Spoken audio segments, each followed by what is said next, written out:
everyone, it's Tanya from Royal City Nursery, and today we are going to do a walkthrough of some of our native shrubs and perennials. This is going to be a two-part thing because I'd like to head up to the tree yard in a little bit and we'll show you what's up there too. Natives are fantastic. Why do we plant native? Well, because we've got plants that are indigenous to the area, so in theory they do actually grow a little bit better. We've also got a deeper root structure, and we're looking at flowers that benefit all of our pollinators. So really it's a win-win-win all the way along. But let's take a look at a few different ones because there's native perennials, there's trees, there's shrubs, there's a whole bunch of stuff. We're going to start with one of my absolute favorites, and that's this bush right here. This is a viburnum. So if we look at the viburnum, it's got a beautiful cluster of flowers. This is Viburnum dentatum or arrowwood, and it stays a little bit more horizontal. So look for a shrub that's going to get about 6 by 6 and loves anywhere from full sun to, yes, dappled shade. So it'll do a whole bunch of things in your garden. Phenomenal berries for the birds too. As we walk through, then we take a look at some milkweeds. Now this is a variety called Cinderella. Look at that gorgeous pink flower, and you get these beautiful leaves, and then this attracts your butterflies. So a little bit further down, we've got the bright orange off of the asclepias. So this is a butterfly weed or butterfly milkweed, and in another month, full sun loving, this will be bright orange. Amazing color, and yes, this is what the monarchs are looking for. In some dappled shade or bright light. Oh, so dainty. We've got the native columbine. Now columbines do fantastic in something that's a little bit drier, so they'll go from full sun to dappled shade. Get them well established. So this year you're going to water well first, and then as you let them go in successive years, they can be a little bit drier.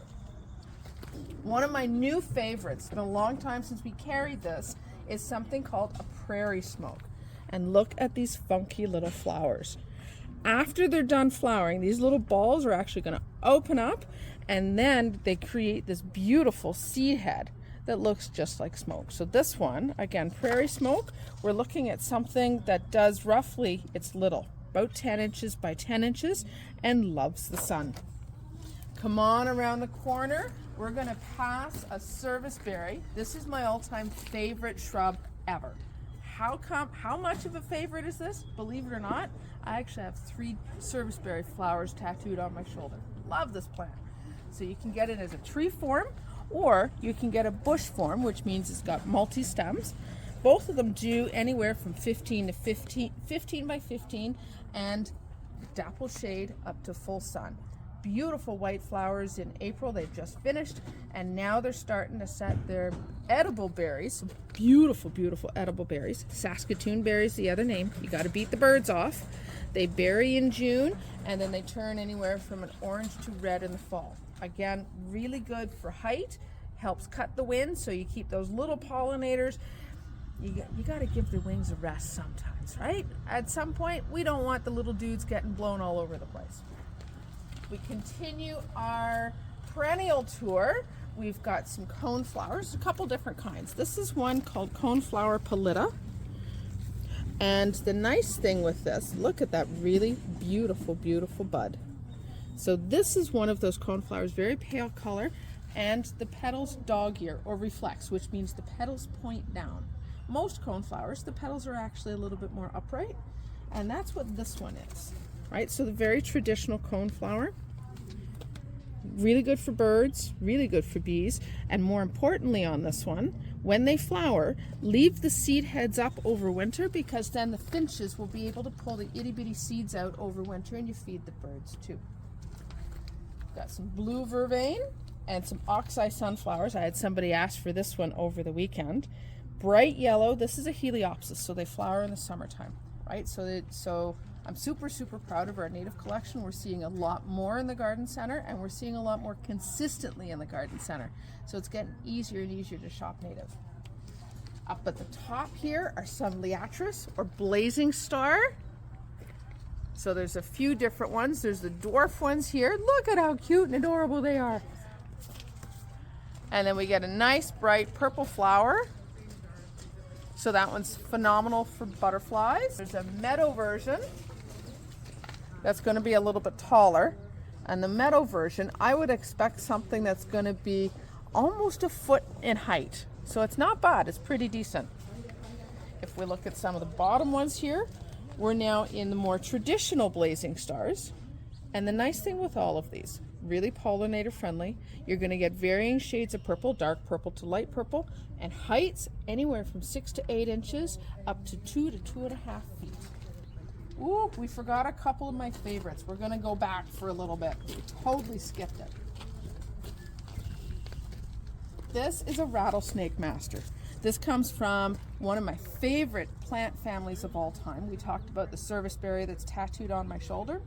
The other flower that's up there is a sea holly. I love thistles. This is a member of the thistle family. This is the native one.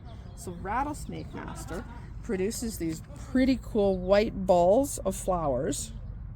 And if you take a look at the leaf, you can see it's got a little bit, it's sort of thinking maybe I'm a thistle, but I'm not really a thistle. So it's not that pointy, which is kind of nice.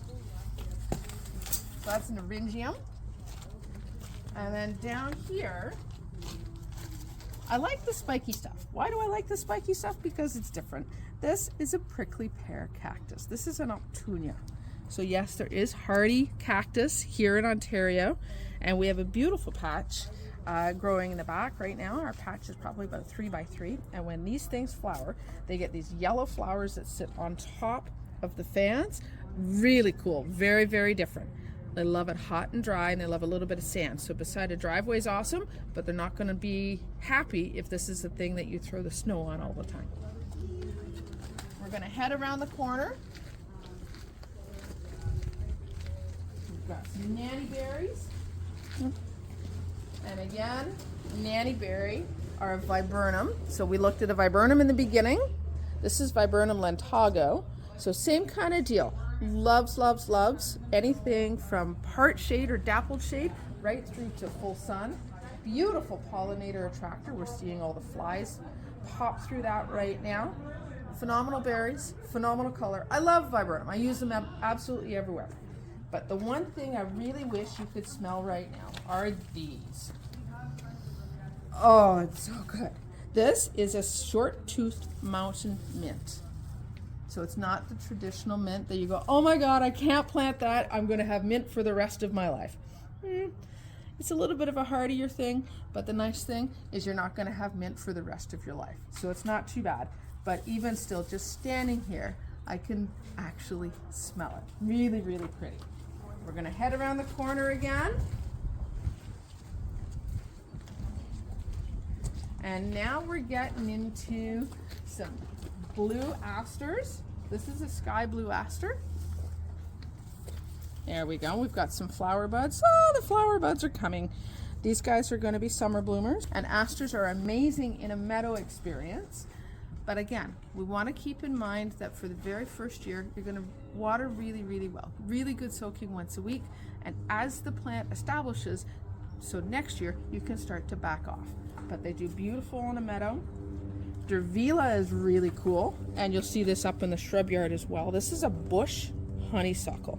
So yeah, it looks like a honeysuckle, hence the name. Excuse me, but it is a Dervila, different plant altogether. So this one stays short. So you're between knee and mid-thigh. So nice short little dude that gets about 2.5 feet wide. Believe it or not, I'm actually really excited about these couple. And yeah, I know it's a stick with leaves. This is a butternut. We have finally found some native butternuts, and these were taken from an ethical source we don't have to worry about. But butternut in the wild in Ontario is endangered, so it's really, really hard to find these. These are going to be big boys. Look for something that's going to do 60 feet by 60 feet. But really nice plant. And again, super excited to have these. If you've got a spot that's a little bit on the damp side, then some Joe Pye weed would do really well. That's native as well. So you get these beautiful purple flowers in another couple of weeks. And full sun to part shade. At full height, we're expecting something that's around your knees. We want something a little different. The purple prairie clover. Look at I love these. I love how slender the leaves are on this one. And then we get these really pretty, very adorable purple flowers. And again, very, very good for butterflies. Let's take a quick zip into the shade, and that'll end part one. Follow me.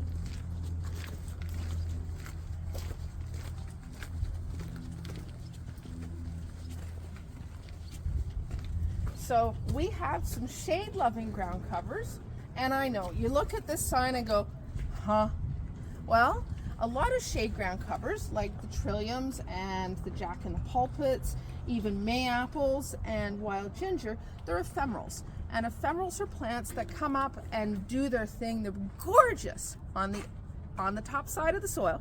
So the part we can see, they're gorgeous for anywhere from 3 weeks to 2 months. So if we think about trilliums, I know, you look at the trillium right now and you go, that is a really sad looking plant. No, he's sleeping, right? So at some point, you've gone to a party, you've done the wedding, it's 2 a.m., and now you're gonna crash in bed. I guarantee at 4 a.m., you're not looking so good. That's sort of what a trillium does, right? So really, really short, active lifestyle, and then that's it. They die back to the ground. You'll see the trilliums again next spring. That's what it means to be ephemeral, right? You come up, you do your thing, and then poof, you're gonna sleep for a while. We've got some ginger. This is a native ginger, and again, all of these ground covers are taken from ethical sources, so we don't have to worry about it. Makes a phenomenal ground cover in the shade. Is it an ephemeral? Yes, but they last a little bit longer. So to them, their party might be, say, a month long, as opposed to a trilliums party, which is only a couple of weeks. Some of the other ones that we've got in the shade, jack-in-the-pulpits, and look at this. It's actually flowering. Isn't that cool? I love the little hood here. This part is the flower. Beautiful. And if you give it time, in full height, these flowers can hit almost 2.5 to 3 feet high. Another beauty in the shade is the ostrich fern. Beautiful. I love the texture of these, and expect something, again, they're going to be up and they're going to thrive and do their thing for a couple of months. So it's not unusual for an ostrich fern to actually hit shoulder height, so back of the bed. But then by the time we get that 30-degree weather in July, they kind of poop out and say, you know what, I'm tapping out, I'm done, and I'll see you next spring. So it gives you a quick tour of our natives. So at this point, we're going to tap out for a little bit, kind of like an ephemeral, and we'll come back for part two, and we'll take a look at some trees. We're back for part two on some of the native trees and shrubs that we carry. So part one, we had a look through our perennial yard. There's a couple shrubs down there. And part two, we've come up top to our tree and shrub yard. So this space for us is a few thousand square feet. We've got lots of deciduous trees, lots of evergreens, and all of our flowering shrubs. Some of our natives, some of my favorite natives anyway, are trees and shrubs, because that's what forms the bones of your landscape. Why do you need those? Well, you should ultimately have about 30% evergreen in your landscape, because that gives you color, and it also helps cut the wind. So it helps keep you a little bit warmer in the winter time and a little bit cooler in the summertime. So without further ado, one of the greatest natives is a white spruce, and this is actually one of our hardiest evergreens of all. So you find this almost, not quite at the Arctic Circle, but it's almost up there. Very, very hardy little spruce tree. Now, little haha. It grows, when it's happy, grows anywhere from 10 inches to 16 inches a season. So I expect this to get to be relatively good sized. So you're looking at 40, 50 feet plus over the next 40 to 50 years. Beside that, this is one we looked at down in part one. This is a nanny berry. So again, we're in full flower. This is a viburnum. We see the beautiful, beautiful flower clusters. Those flower clusters will turn into berries, and then we get some amazing fall color foliage. And again, you're looking at something that goes from dappled shade to full sun. So lots and lots of options. Gets roughly about 8 by 8 up to about 10 by 10. Now we're starting to get into some of the bigger boys and girls. So we've got redbud. I love redbud, or Cirsus canadensis. One of the things I like about it is because the new growth, look at this leaf color and look at how shiny it is. We're sitting here at the end of May, so what we've missed on this little girl is the beautiful pink flowers that it comes out with in early April. It's one of the few things. We flower first and then we leaf. And in the late fall, you get some dried pea pods on here. So it's pretty cool. Amazing from full shade to full sun. Just needs to be a little bit sheltered. Super hardy plant. We talked about this one in part 1 as well. We talked about it as a multi-stem shrub. Now we've got a single stalk tree. So this is a serviceberry. And again, one of my absolute favorite plants in the whole world. Beautiful leaf structure. Really nice to light this one at night, because when the water droplets are held in the leaf and you uplight it, the whole thing glows. We get white flowers in April, edible berries in June, and orange to red in the fall. Again, goes from almost full shade to full sun. Then we have a blue beech. This is fast becoming one of my favorite plants. This is native to the Carolinian forest, which is actually right around here. Guelph sits on the northern edge of that. I love the leaves on this. I love the serrations on the edge, but more than that, I love the texture. And what's really neat on a blue beech, it's hard to see when they're this little, is the bark is a little bit kind of bluish, so there's a little bit of a silver tone, and then you're going to see this over time turn into something that looks like mussel bunches. Really, really cool, beautiful plant with some gorgeous, gorgeous winter interest. The leaves on that one also hang on over the winter, so we don't have, it's not an evergreen, right? It's not going to stay green like this, but the leaves turn to a beautiful russet, and you still get a little bit of privacy out of it. And now we're getting into some of the bigger boys and girls. So now we've got our native red maple, or Acer rubrum. Beautiful plant. So we get green leaves now, and again you get this just beautiful bronzish or reddish cast for new growth. And then in the fall, you're going to get anywhere from a cherry red to a bright, bright red. Just depends on the soil and depends on the plant. Expect something big with this. So this is one that you're going to be able to put a swing in for your kids. Another really big one that's very unique to our climate is a tulip tree. And yes, these are native to around here as well. But look at that, is such a cool leaf. It's totally different leaf shape. And the neat thing with tulip trees is they do flower. This is the magnolia family. They get green flowers, look just like a magnolia, but they actually sit underneath all the leaves. So they sit kind of in here and in here. And they flower end of May, early June, sometimes into mid-June. Totally, totally different. Again, needs some shelter. So for those of us in the downtown core or in a very established neighborhood, we'll do really, really well with this. And again, expect it to be relatively big. So you're looking 40, 50 feet plus. And then we have another serviceberry. We had to sneak it in a second time because it's one of my favorites. Put this one in because now we can see how the fruit's actually starting. Little bit shorter, so again, we're 10 by 10, 15 by 15. So we talked about them a couple times. I must like them. Hackberry, beautiful urban plant, and look at the leaf on that one. What I really like about this, look at the leaf pattern. You see a little bit of a zigzag to the stem, and those stems are actually kind of fuzzy. So it's something totally, totally different. Really neat branch structure. And if you look at the bark here, it looks like it's ridged. It looks like it's hard. It would be really hard, but it's not. It actually feels a little bit quirky. And this one gets blue-black berries in the summertime. Absolutely amazing for birds. So this is one I would not put it over your driveway. Make sure it's in the lawn or in the garden. But again, going to be a bit of a big boy. So we're in that 20 to 30 foot range. And we saved the best for last. This is a red oak. So what do we mean by a red oak? I know it's got green leaves right now, and in the fall anywhere from a burnt red to a bright red, and that's normal. The awesome part about oak is they get acorns, so sweet. They're really good for wildlife, and the leaves hang on with this one as well. So the first year you're not going to see it a whole lot. The second, as it gets older and older and more comfortable in your space, expect the leaves to hang on. So again, you get a little bit of privacy without necessarily being an evergreen.